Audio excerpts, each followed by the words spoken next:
Welcome back to Dawn's Dirt. Today's episode is a real boots on the ground conversation about beef farming and common sense. I'm joined by Lance Nielsen of Nielsen's Beef, and we're digging into farm to table beef sales and what it actually looks like to raise and sell beef in Canada today. We talk about the proposed new Canadian Food Inspection Agency rules, CFIA, for the beef industry, why they don't make sense on the ground, where common sense seems to be missing, and how real farmers are expected to navigate them. We also look into the word misinformation, how it's being thrown around like a weapon instead of a conversation starter, and why asking questions using logic and looking at the actual numbers, dollars, and cents matter more than ever. This is a practical, honest, no fluff conversation about the beef industry in Canada from people actually living it. And if you like these kinds of episodes, make sure you hit the subscribe button. It's the best way to support the show and keep Dawn's Dirt going. Let's get into it.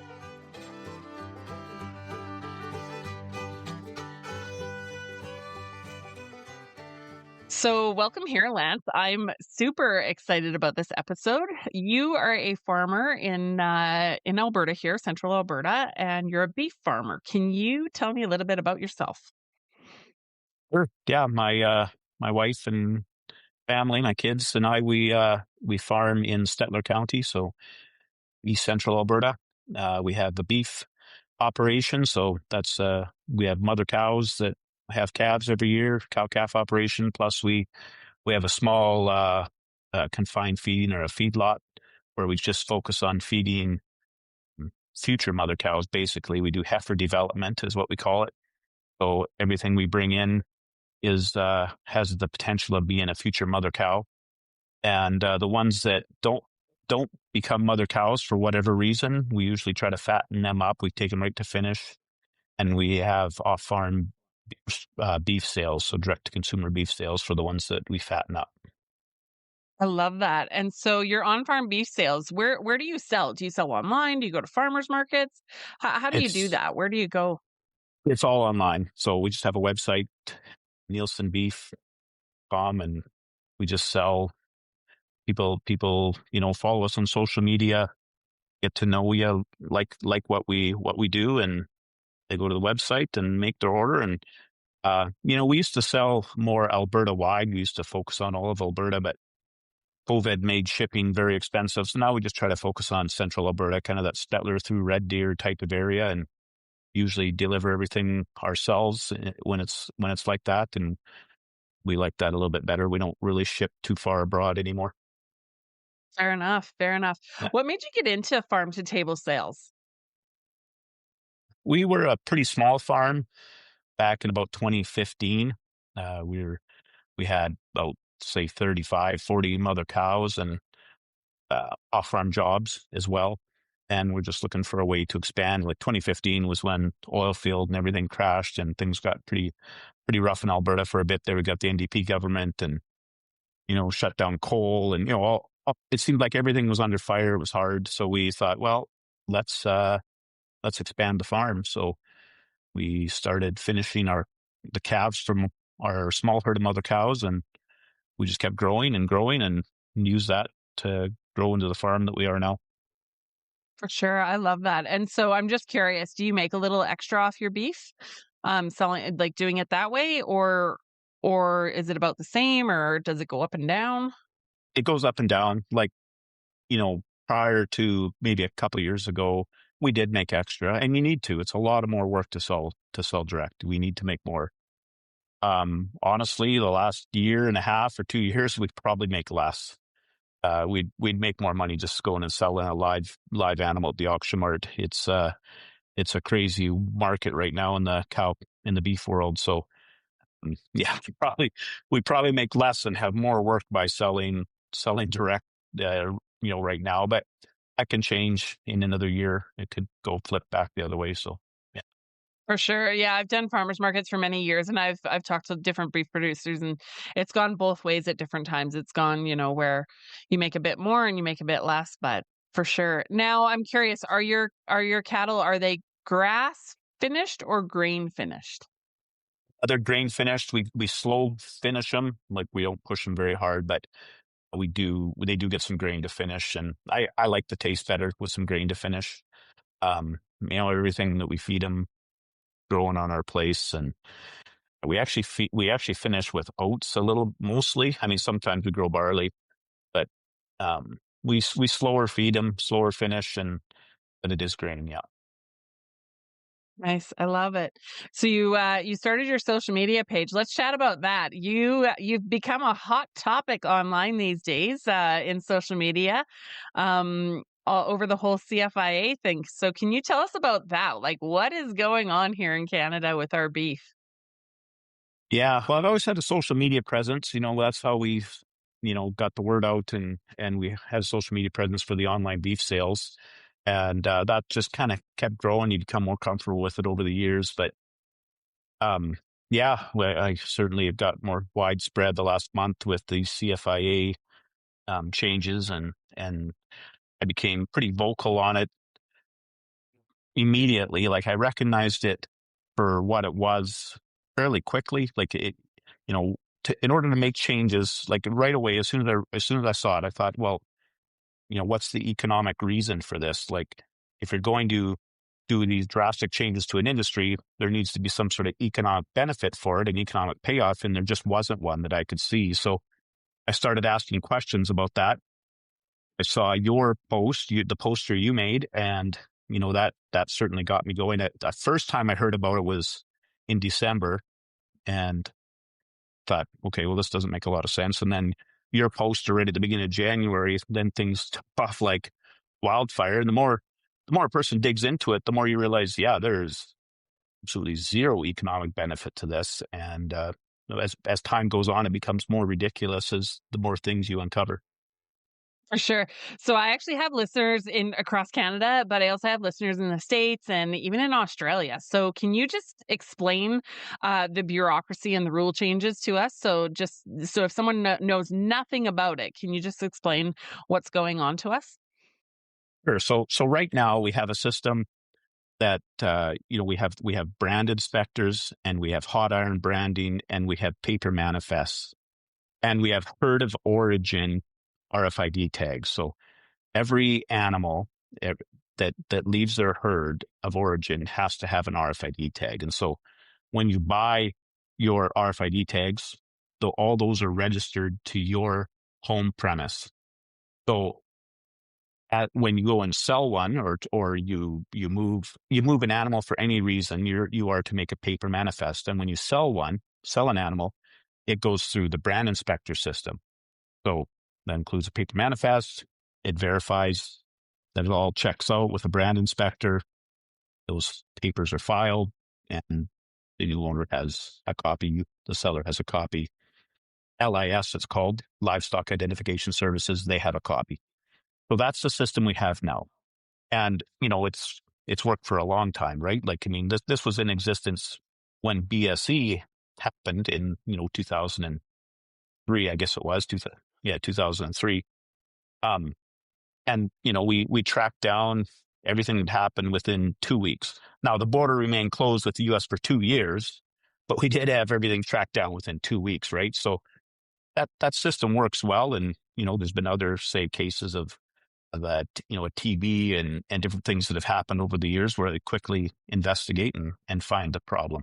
So what they're proposing now is more proximity reporting. So you would end up having to, that herd of origin RFID tag that's put in their ear would then have to be reported that it got moved to a different location. The buyer of an animal would have to report that this RFID tag number is now in their possession, or cattle that you own, if you happen to go to a vet with it, or you go to a livestock show, or anywhere that's outside of your home base of land, you would have to report that to a government website. As well as if an animal loses a tag, or if one dies, a tagged animal dies, you'd have to report that animal died. So that's a significant difference. And for a few reasons, this is problematic for us. One, just the cost of, this is a cow-calf producer-centric issue, right? Like, just to back up, I guess, a bit, the feedlots that go and buy weaned calves in the fall, they already do this reporting. So if you're a feedlot over 1,000 head feeding capacity, you do already report what RFID tags have come into your possession. So we're really only talking about smaller cow-calf operations. And so these people would have to buy all the electronic tag readers that go along with it. Typically a lot of cow-calf producers have an off-farm job as well. And so you're putting a lot of regulatory burden on them, a lot of extra work to do something that is actually generating no additional revenue. And just like in any business, any industry, once that regulation, exceeds a certain percentage, people just say, forget it. I'm out. I'm not doing it. I have an off-farm job. I can't keep up with everything. We're getting out of cattle. The other thing that it does is it pays a high price for proximity reporting, right? So if you are taking your especially when it comes to breeding stock, the females, if they were at an auction mart, maybe you bought some heifer calves that you wanted to turn into mother cows, 4 years later, you could get a call that says, hey, those heifer calves you bought 4 years ago, well, at the same time, there was a cow there who had a herd mate that tested positive for something. We got to come and quarantine your herd and check your herd out, right? So it pays a very high price for proximity. Same if you use community pastures. Same as if you went to a cattle show, a 4-H show, those sort of things. You get those calls later. And so it becomes a situation where it's not a more targeted approach. Like it's trying to be sold as, okay, this is more targeted. We can zero in on the animals quicker. It actually becomes a wider net. And that's what we've seen in Europe. The net that the authorities want to investigate becomes much wider. So once that starts occurring and people realize, well, wait a second, there's a big risk here for me to put especially my breeding stock to ever use a live auction ring or go to a 4-H show. That's a high risk, and we're just not going to do it anymore. And then again, starts having consolidation. Small producers leave. We end up having big producers take over. Like these are long-term consequences, especially for our rural communities that rely on. Cattle are a very stable anchor part of a lot of rural communities. Those start going away, and I mean that affects everything. That affects hospitals, school funding. That affects small businesses. I mean, it's really a far-reaching thing. Well, and what we've seen over the last many years in agriculture in general, so not just the beef industry, I feel like the beef is like the last frontier, really, where it's the place where you can entry level in. You can get a little bit of land, you can feed some animals out, you can sell direct to consumers. And it's not it's regulated to a point where it's good, but it's not over regulated. Whereas like I was in the greenhouse industry and they came in with more and more rules, not necessarily from the government, but from the grocery stores of you have to do this and you have to do this and you have to do this. And they all cost my farm more and more money to the point that I was like, I can't do it. It doesn't make sense for the size I am. And I pulled out of grocery stores and eventually I had to sell the farm. And so that is why I spoke up about this, is because I see bureaucracy and how it hurts the small farmers. And especially I've learned a lot in the last month as well, especially in the beef industry. It's kind of like the last frontier. And I just don't want to see less and less farms. I think we need more small farmers. I think we need more producers. I think we need, young guys that are able to get in. And so where do you think this will go for our beef industry here in Canada? Like if they implement it all, what will it do? I think you hit the nail on the head as far as entry-level farming, right? Like, I don't think, I mean, you can do it with sheep and stuff as well, but our infrastructure, our markets and everything, your cattle are the easiest entry-level farming thing you can do. Whether you're somebody that just wants to fatten up a couple steers to feed your family for the year, or whether you want to start having 4 or 5 cows and with the dreams to build it bigger, cattle are the entry-level agriculture. And they're suitable to our climate. There's a lot of reasons why it is. And so I think you did hit the nail on the head. Like we have to ask ourselves, is it important as a society for people to easily be able to raise their own food?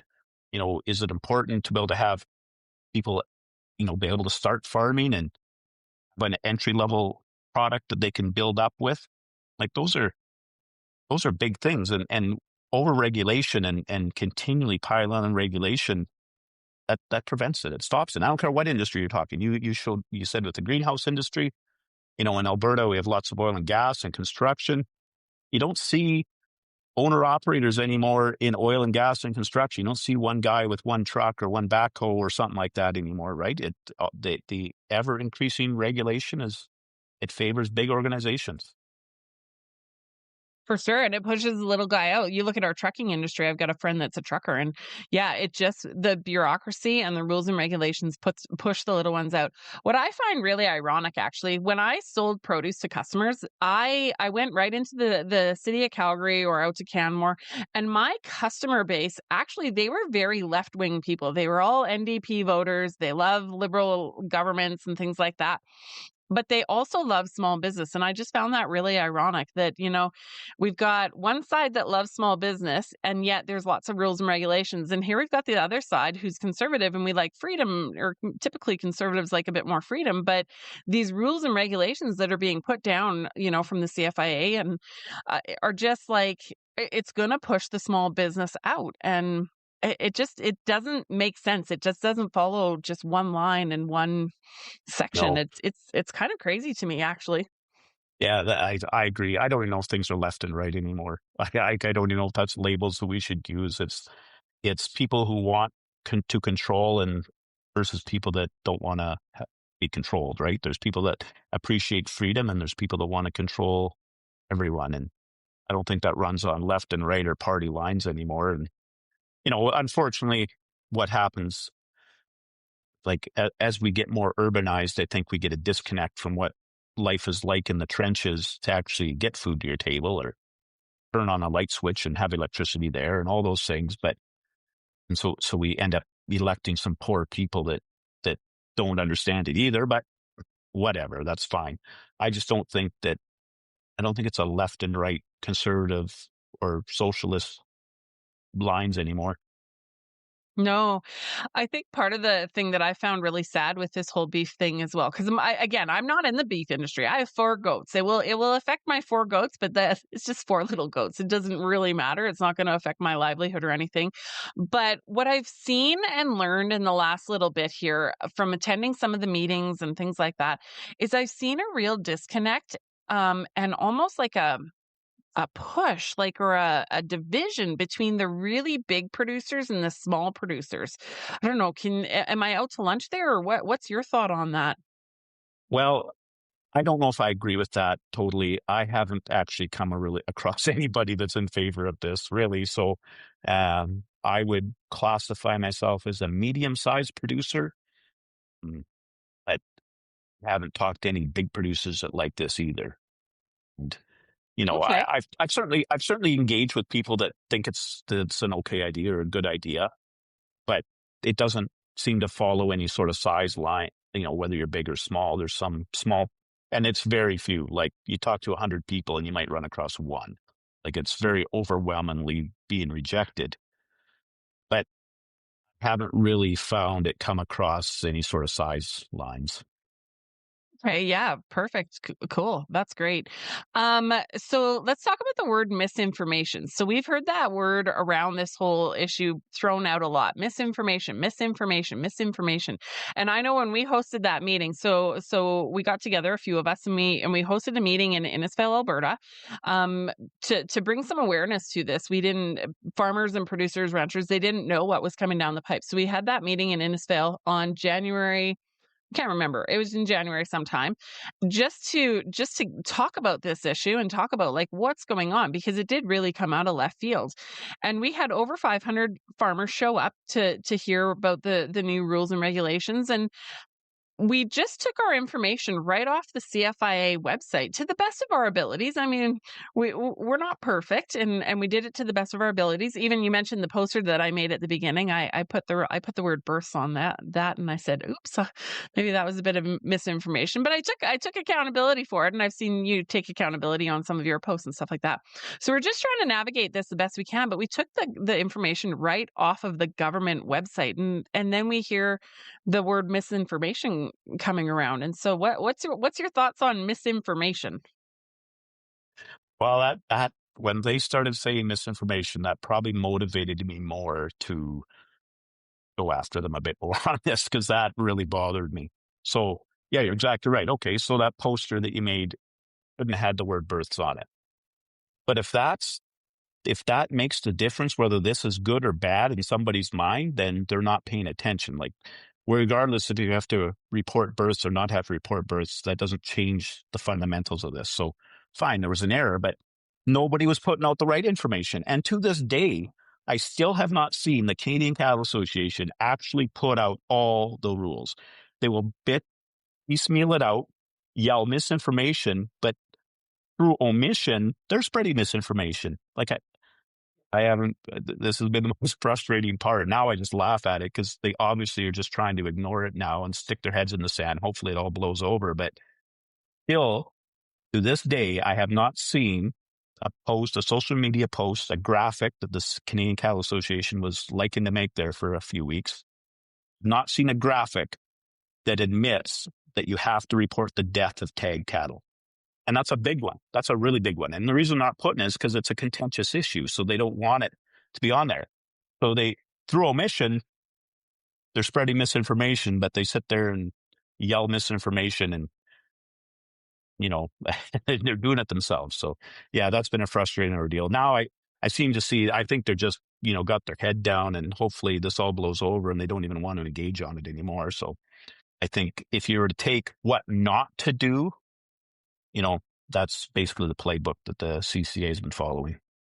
Yeah, yeah. I went to the Alberta beef producers meeting, and again, I don't even own a cow, and I went, and they let me in, and I printed off the CFIA rules and regulations, and I took a couple of copies out around to a couple of the tables, and I went up to the CCA guy and I said, your pamphlet that you have on the table and the rules and regulations that I had printed off of the CFIA website here, they don't really match. And so, yeah, they didn't really have an answer for that. They said, "Oh, oops, we miss rodeos and cattle shows." It was kind of, it was missed brushed it. off.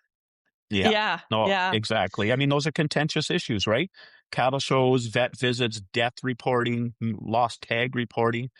Those are the contentious issues. So yeah, they don't want to put it on there. And that's been frustrating. So yeah, I mean, so we as producers and you made that poster, and I'm very thankful that you did. You did the right thing. We're trying to navigate through it, right? I mean, that Gazette one that the CFIA put out where everything's listed, that's a weirdly document, right? Like that is a big document that you got to read through. And I don't know if they've read through it. Like I'm talking our producer groups, because, what some of the things they're saying don't match up with what, and believe me, I've read that thing now, don't match up with what's in there. So yeah, that's been frustrating. But I mean, I'm going to jump ahead a little bit on you here. Like over the past, especially the past couple of weeks now, once the initial shock, if everything's gotten over and people aren't yelling misinformation back and forth to each other now you start actually looking at, well, what does this mean, right? What are we actually talking about? And our minds got so focused on some of the actual, reporting requirements that we're missing out that this doesn't have to do with the trade of boxed beef, right? Like people will justify this saying, well, we have to do this to protect our market or to expand our markets. Well, our markets, and the market they're referring to is typically Europe and Asia. Well, this has nothing to do with boxed beef. This is about live beef trade. We don't send live beef to Europe and Asia in any sort of numbers. I'm not saying a few don't go here and there for maybe, some sort of specialty, purebred, high-end genetics or something. I'm sure there's a few. But basically, our live beef trade is only with the United States for the most part. And to Europe and Asia is boxed beef. Or if you're talking genetics, it's like frozen, embryos or semen or something. But when it's one of these, through omission, right? It's kind of left ambiguous. Oh, it's just about trade. Yeah, but we're only talking about live trade. This does not affect boxed beef. And in fact, with boxed beef, that's how they deal with if there's an outbreak of something, right? Like boxed beef is the solution, whether you're talking foot and mouth disease or something. Boxed beef is a safe way, it converts it to a safe product. and you can ship it still. So, you know, you get digging deeper into this and you realize there's actually zero economic benefit to this. This doesn't affect live trade to Europe, or it doesn't affect box beef trade to Europe or Asia. We don't send live animals really in any sort of number to Europe and Asia, and we never will, because I mean the logistics of taking a live animal at the port, taking that live animal across the ocean, it's just the expense. It's just not going to happen. You're never going to do it, right? The economical way is either frozen genetics or box beef. So again, they leave it ambiguous on purpose. And once you start peeling back the layers, you realize, well, there's nothing here. There's no economic benefit to even do this in the first place. There's even less than I thought 2 weeks ago. So why do it? Like, that just doesn't make sense. If it makes sense to send box beef, because put a beef in a box and ship it over. You can fill a whole shipping container. Put a cow in a box, like that doesn't work so hot, right? So what's the point then? Like, I don't even understand, what is the point to this? Why are they even pushing it? Because to my understanding as well, the United States don't require this, and they don't even have these rules in place. So what's the point? Hey friends, on Don's Dirt, we get real about growing food, farming, homesteading, living free, and digging into the stuff that actually matters. If you're loving the dirt we're dishing out, don't forget to like, subscribe, and follow on your favorite social media platforms. That's how we keep growing this community of badass, soil-covered, chicken-loving, freedom-chasing humans. Like and subscribe to me on Instagram, YouTube, Spotify, Apple Podcasts, you name it. Come be part of the movement. I don't know. I think I hardly even want to speculate, but I guess what I'm hoping the case is okay, the CFIA really wants this because the CFIA is doing what CFIA does and just wants more control, right? And I don't even blame them. They're bureaucrats. They're under a liberal government. This is what they like to do. But what I am frustrated with is our producer groups like Canadian Cattle Association or Alberta Beef Producers, whatever provincial organization we're talking. I'm disappointed that they didn't recognize that there wasn't actually any economic benefit to this. And instead, they have actually tried to push it, that it's a good thing. And so I'm disappointed with them. And I'm disappointed that they didn't recognize this for what it was. What's the actual, goal? Why did this get, brought up in the first place? Is CFIA doing CFIA things? Maybe. I don't know. Well, and it's not the farmers that brought it to the CFIA. It's the CFIA, I think, that brought it to the producer groups, and then they've been pushing it through, and the government that's pushing it on the farmers. Yeah, I don't know. So let's go back to if this went through, and they have put a pause on it or a stop. Have they paused it or stopped it? I can't remember. Just paused, which I don't even know what that means, right? That could be unpaused tomorrow. Paused means let's just pause it till the crowd goes quiet, and then we'll push it through. That's what I'm a little afraid of. So they put a pause on it, but my fear is if it goes through, like, what will it do to our cattle shows, to the 4-H clubs? What will it do to the rodeos? That's a big one that it'll affect. And what would a rodeo, like if we don't have a rodeo, what will that do to our economy? Like, you're right, it's rippling effects. So what is the worst case scenario? Like, if someone went to a 4-H show and something broke out at that show, what then? What do you think would happen then? Well, I don't even think something would break out necessarily at the show. I think the bigger risk is, again, that scenario that I painted earlier. You get a call 4 years later saying that, okay, you had, your 4-H animal or your whatever purebred show, you had your high-end animal here. Another producer had their high-end animals there, and that other producer had some herd mates of that animal as positive for something. So 4 years later, or 3 years, or 1 year later, whatever, you get a call from the CFIA saying the herd mate of one of the animals that you were at a show with tested positive for this because they went through some sort of value chain part of the industry. And that's the fear. And once that phone call happens to a person or two and word starts spreading, people realize, wow, proximity matters, right? That's going to be for the rodeo stuff, I'm not a rodeo person, but taking these roping calves and doing the paperwork on the roping calves, that's going to be more onerous for sure, and that's going to be something that will probably prevent some people from wanting to be part of.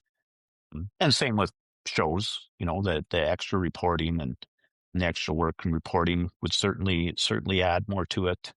But to me, this is all about proximity reporting, and that's the scary thing about it. Yeah.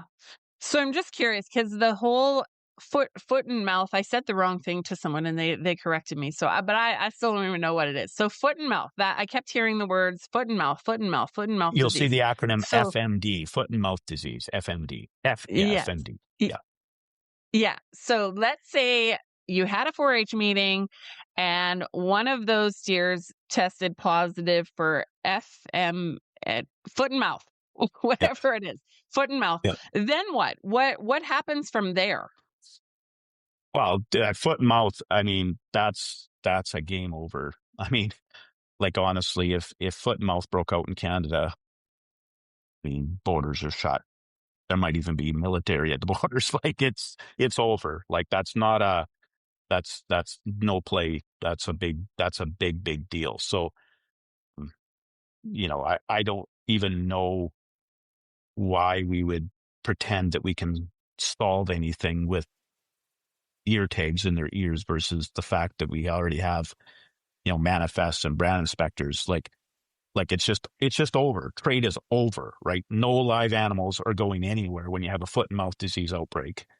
So, you know, it's I'm not sure what the argument even is there from, because even if you go look at BSE times, 2003, again, I think I said at the beginning, we had that traced back. We had all the facts on the table in 2 weeks, and that border remained closed for 2 years. It did not matter that we traced back an animal 24 hours quicker because we had tags in their ears versus a paper manifest system. The border remained closed for 2 years. Why? Well, because the U.S. was enjoying giving their producers a little boost to their revenue for a couple of years because no Canadian cattle were coming, and so they made some more money. And so, to me, the arrogance for us to think that, oh, just because we trace the problem 24 hours quicker, the arrogance that we can force another country to open their border. We're not forcing anybody to open any border. They will open it. They'll probably take more than 24 hours to return the phone call.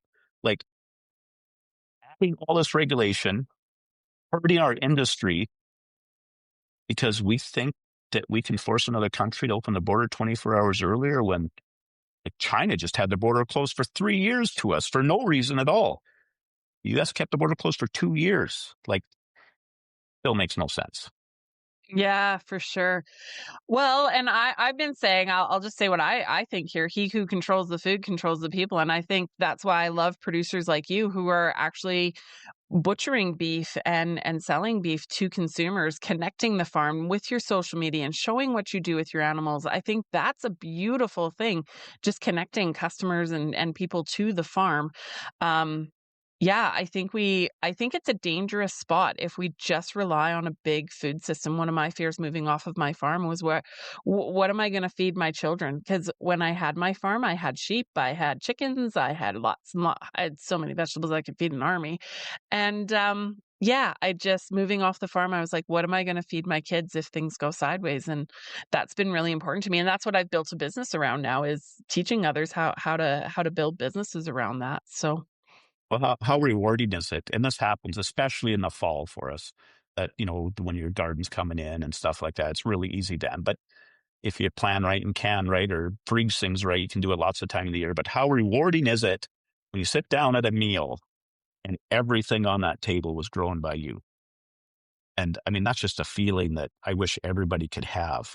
I don't want to make that feeling more exclusive. Like, we're not this exclusive club that people can't join. We need to make it easier for people to grow their own food, not harder. So that brings me to another question. So if someone was wanting to get into the beef industry on a small scale, let's say they got 20 acres or just a small scale acreage or a quarter section or something like that. What would you say to someone who wants to get into the beef industry on a real grassroots entry level? What advice would you give them? Well, I think it's the social media, right? I mean, if you want to maximize your revenue off of it, you probably need to do the direct to consumer, and it's just about opening a window into your life, into your family's life on the farm, right? I mean, there's some things you probably want to keep protected, but I'm just saying, you know, show pictures of you out doing the work that you're doing, right? It's a novelty to city people to see it. It's maybe every day to us, but it's cool. We live a really cool life, and just give a window into what you're doing, and then you can, take your 20 acres, and maybe you had two or three, maybe you just went and bought two or three grass steers, and you're just finishing them out, and you can maybe extract more value out of them through that social media direct to consumer, and you can just keep building from there. But I think I think social media plays a very big role in that. Just being you're honest, like how I am on social media is not how you are on social media, and not how the next person will be. And customers will find you and resonate with you, but they might not resonate with me, and that's okay. Just be yourself, and people will like it.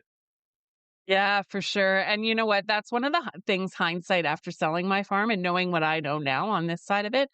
I wish I would have done more on my social media page. I wish I would have told more of the stories. I wish I did some, but I should have done more. It's hindsight 2020, and that's now what I teach my clients to do. I teach them how to do social media and connect the dots and connect the farmer. I did have it on my farm. I opened up my farm every year for Alberta Open Farm Days, and so that's when my customers could come to the farm and they could see it and they could tour the greenhouse and tour the garden and see what we do. And feed the chickens. I always gave, little things that they could feed the chickens with. And so I put a little sign Yeah, that said, my chickens love the grass because that's what makes those orange yolks, right? My customers always wanted the orange yolks on their eggs. And so you're right. It's connecting people to their food. And I think we need more of that and not less of that. So yeah, that's right. Well, so yeah. that sort of thing it sounds easy to say, and honestly, it's the action of doing it is easy to do, but to actually do it seems hard. Like to and it becomes a habit. Once you start, you can get the ball rolling, but sometimes it seems very difficult to start and awkward, and you don't want people to think that you're stupid, or you don't want people to think that you don't want them to see that broken gate over in the corner. You don't want to see some, like, there's a lot of things that go through your mind when you're posting videos, right? But once you just get doing it, it becomes easier and easier and easier to keep doing it. Well, and everybody has a broken gate on their farm. I mean, I brought my even Alberta Open Farm Days. I bring my people, like my customers and my people wanted to see my farm. I brought them out to my garden, and let me tell you, it was not weed free. Like, we had weeds, and I was like, "We are here for production, and this is not a pretty picture here. Like, it's food production, and so it was not weed free." And I just explained that to them, and then I also explained that sometimes in my field crops, we, instead of pulling the weeds or tilling the weeds, we actually took the lawnmower or the string trimmer to it. Because if you didn't get to it or you missed something, or up the walk paths, especially, we took the ride 'em lawnmower just to it, that was weed control sometimes. It Yeah. yeah, it's farming is not always pretty. It's not always a bed of roses, and it's not always like, I'm sure you've had bad things and weird things happen on your farm too. Yeah. Oh yeah. There's things that are frustrating, but I mean, I don't know. At the end of the day, it is such a great life. Like, I mean, the adage, whatever you enjoy, right? Saying a bad day on the farm is still a better day than a good day, sitting in the office or something, right? Like, it's still it's still awesome no matter what. So, you know, that that attitude is important to remember. For sure. Well, and then we were talking about the bureaucrats. It's the bureaucrats in the offices that are making the rules, and the people on the farm that have to implement them. And it seems like the lack of communication. Really, if I had to sum it up into one thing, it's the lack of communication from the boards to the farmers to the producers to, from the bureaucrats to all of it. It's just been a lack of communication. And so I think we as society, we need to start building bridges and having more conversations around lots of things, and conversations, not fights, but conversations. Mhm. Yeah, I think we moved into a spot in the past 10, 15 years where, boards and bureaucrats are filled with accountants and lawyers, and and we want to measure everything all the time, even if there's nothing really valuable to measure there. They're from a life where they have to report goals, right? They have to say, well, how many phone calls did you make today? And they measure that, and then it just keeps moving up the chain. And that doesn't scale, and that's not the reality of farming. But that's the kind of people that we have now making rules for us. And I don't know how we break free of that. I guess doing what we're doing here, that's how we break free of it, and making that post that you made and sharing it and sharing the video. That's what we have to do. But yeah, that's a tough battle when that's what we're facing. But we, the people, have the power to change it. And so social media, having conversations, and just going for coffee at your neighbor's house. I mean, just keeping awareness, keeping having conversations. And we also have the power because we had that meeting, and the farmers pulled together, and we got a pause. It's not stop, but we got a pause. And so the squeaky wheel does get the grease. And so, yeah, thanks for being part of that, really, and raising awareness around it for all the small farmers.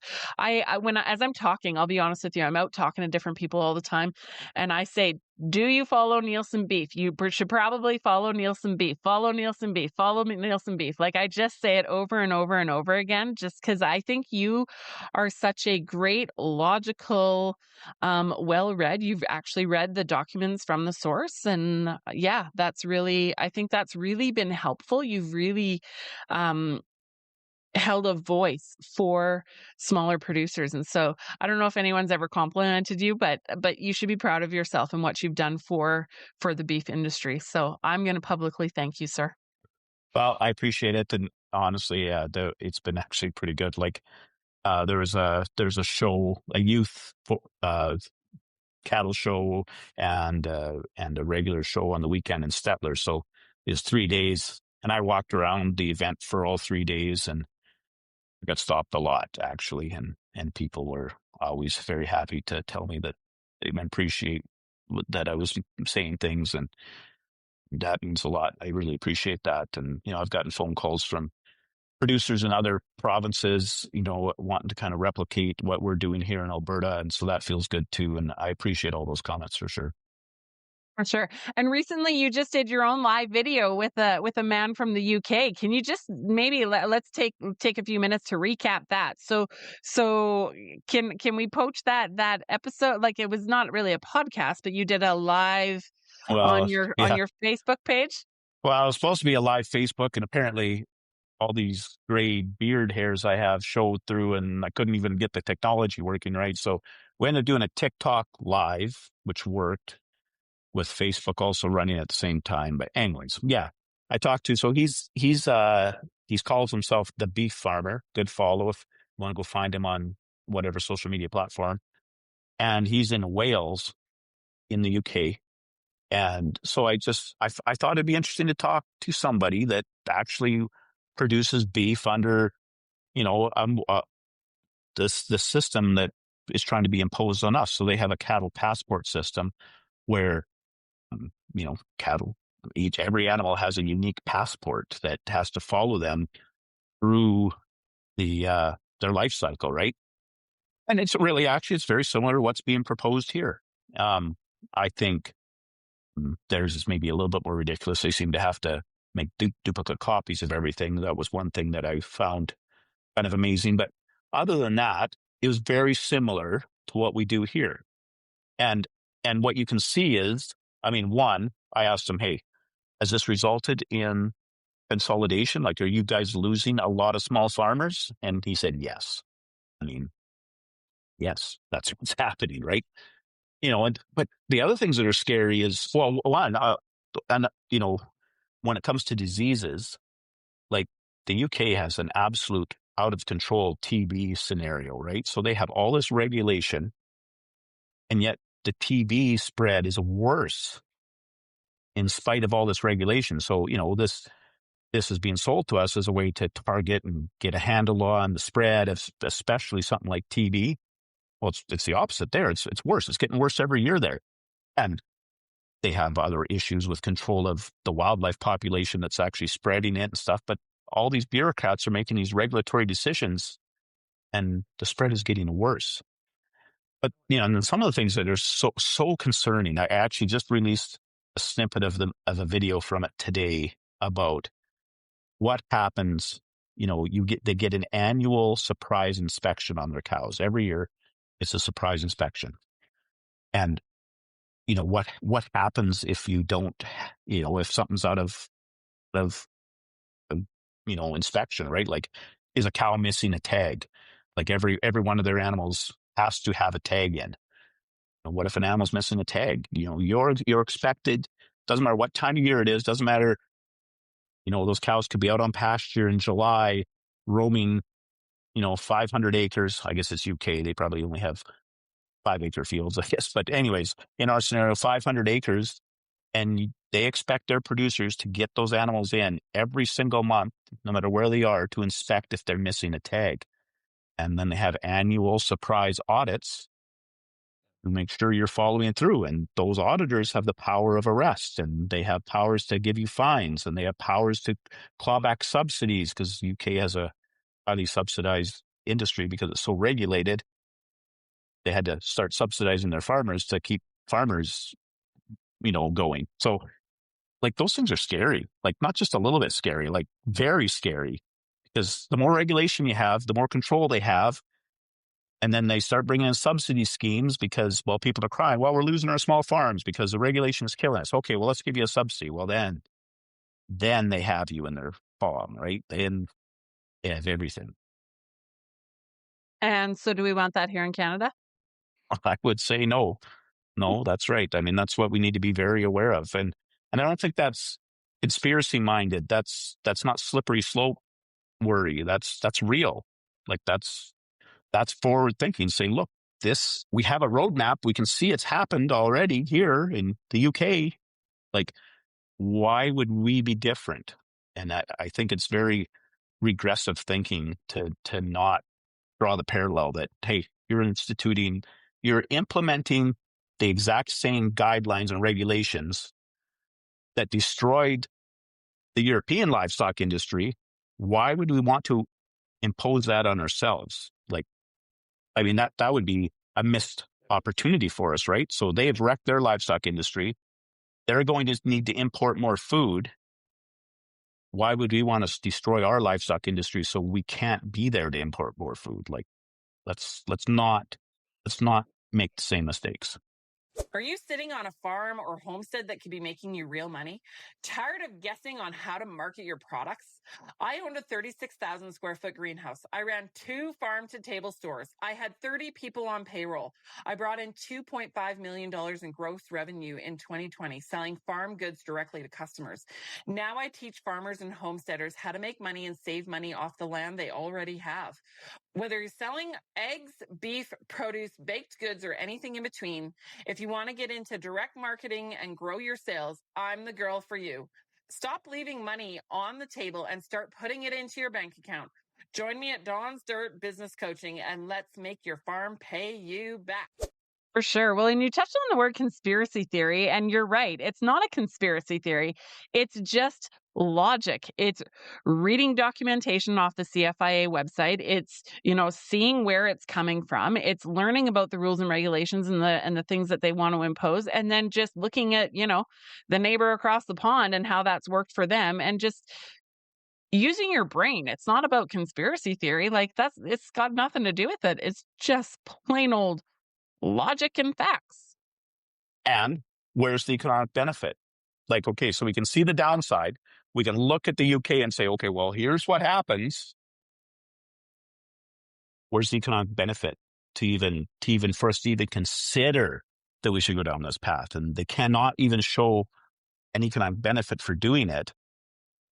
We can see the cost. Where would be the offsetting benefit? No one can show that. No, well, you did one little post actually a couple weeks ago, and you broke down the numbers that they gave, and you did the math on it, and it was like 70 cents per head per year or something like that. I forget what it was exactly, but then that probably didn't even include the cost of the tag and the lost tags and the missed tags and the time, and so you'd probably be at a negative effect if you Oh yeah. counted your time and tags and the cost and the implementation, and now you got to buy a wand, and maybe Farmer Joe, who's 70 years old, doesn't even have a computer, and now he has to buy a computer. Like the cost is not 70 cents per head per year. No, and it's actually even worse than that. Like especially like again, this was actually based on a conversation I've had over the weekend at that. I met and talked to a lot of people this past weekend, but it's only live cattle trade, right? This is only for live cattle trade. So when you look at the CFIA's numbers, they did put some numbers, economic value to what they think they can bring as extra value to the industry. That number was $158 million. $158 million accrued over 20 years. So over a 20-year span, they feel they can bring $158 million to the industry. The beef industry is a $34 billion a year industry with a B, billion. 158 million is like less than 0.5%. I think it's 0.4% of the value of 1 year of the industry. The 20-year cumulative value is less than 0.5%. What are we even talking about? Like, what are we actually even talking about here? That is absolutely crazy. And that doesn't include any expenses, doesn't include the labor, doesn't include anything. The total gross benefit is like less than 0.5% of the value of the industry. I don't even know why this conversation is even happening. Why were these regulations even brought forward? I mean, as soon as somebody does that calculation, it's like, forget it. What are we even talking about? It's It's meaningless. even just laughable. Just hearing all these words and things like that. When you hear, millions of dollars, you think it's a big number. But when you think it's like 0.4% of the industry, like it's laughable how they're trying to present this. It's just, it's almost, it's really not funny because it's bureaucracy is not funny at all. But like, it's the insanity behind it. It just doesn't make sense, and there's no common sense to it, and I really honestly, I don't understand how, because there are producers that think that this is a good thing. I just don't even see how or why they even believe that or see that. It just doesn't make sense. It boggles my mind. I'm not Well, trying to be rude. they're not thinking about it. They're not looking at the numbers. They just take that wide angled view that's not true. They just take that wide angled view and say, well, we want to expand our market or we want to protect our market. Basically, we want to sell more beef to Europe and Asia. But again, this only is talking about live. And so they don't realize that. They don't think that because it's kind of ambiguous. It's kind of left out. It's just like, oh, we want to expand market. Well, nobody's sending live animals to Asia and Europe. So this doesn't even matter.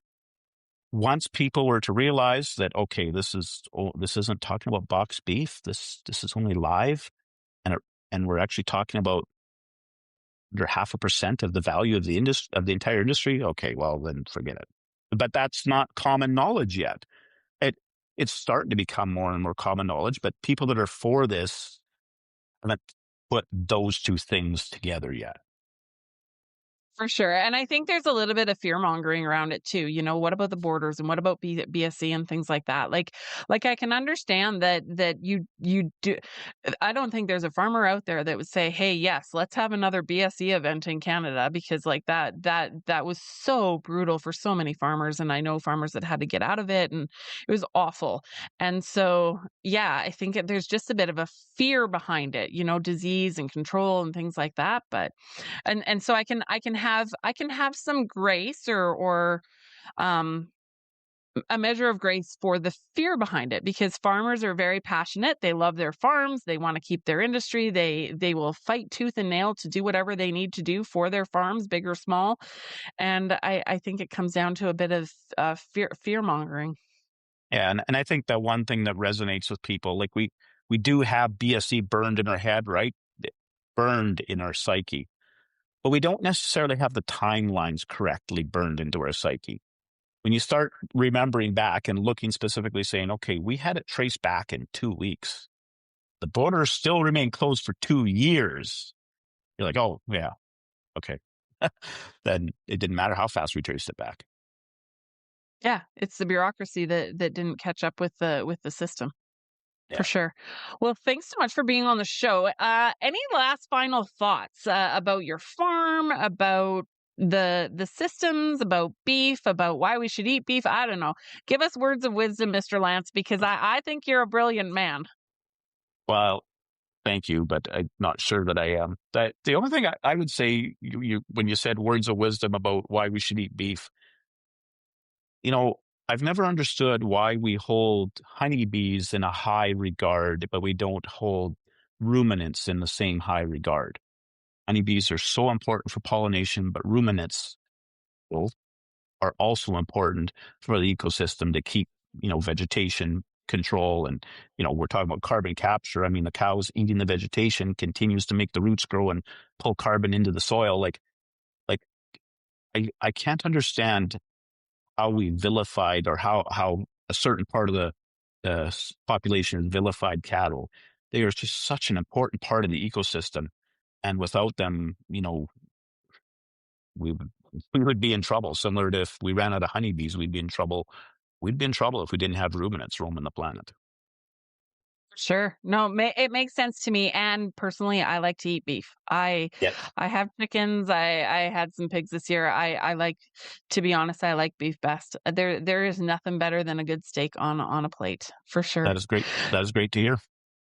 Yeah, for sure. So, well, and I was gonna say, I was looking at your website. I do want to order some beef from you, and I'll come up to Red Deer or Settler even and pick it up. But Sure. that's I want to get some beef from you. Sounds good. So yeah, I will for sure. Where can people find you? Uh, Pretty much everything is Nielsen beef, whether it's nielsenbeef.com for a website, Nielsen beef on TikTok, Nielsen beef on Facebook or Instagram. I guess I'm cattle Nielsen on X, but I don't hardly ever post on X. But basically, just Nielsen beef, and Nielsen is Neilson. Perfect. Yeah. Give Nielsen Beef a follow because you are brilliant. And I know you, and I know that you will continue to read documentation and read rules and regulations and bureaucracy and keep calling awareness to it. And so, yeah, thank you for doing that. Thank you. Well, I appreciate. I know you took a lot of heat on that poster you made back at the beginning of January, and don't feel bad about that. Just one. So nobody else will put out info. I mean, I don't understand why people would criticize you for that, and so I appreciate that you did that. So thank you. Thank you. Yeah. I stand up for small farmers. We need more small farmers, and I want to protect small farmers because it's so near and dear to my heart. And so that's why I did it. Yeah, Yeah. absolutely.